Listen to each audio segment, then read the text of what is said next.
sikhangelele ukuthi ubaba uMoyo kumavoti esimkhethele khona ukuthi angene khona abe ngumuntu ozosimela ngeqiniso ukubana uyakhangelela izikhalazo zabantu, akhangelele izifiso zabantu ukubona ukukwanisa ukuthi abenzele khona abayenzele kube lempumela into ebaphilisayo ekuseni yabo, especially kuyouth.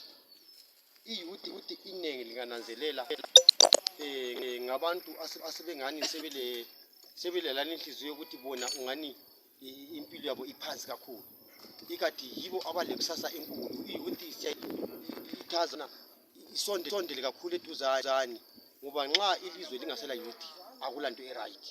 Thina sithi iyouth yonke kayibe kwazi ukubana isimo sabo sakusasa, lemuli yabo yakusasa, le future life yabo yakusasa ime kusiphi isimo, ukubana sixhase ubaba uMoyo sikhangele ukuthi kazame ukubuilda kakhulu, especially kithi kuma youth sikwazi ukuncedisa abazali abasezindlini lezintandane ezikhona zatshiya ngabafowethu, sikona ukuthola impilo eyeneleyo ngaso sonke isikhathi kungakhathalekile ukuthi kuliphi khona.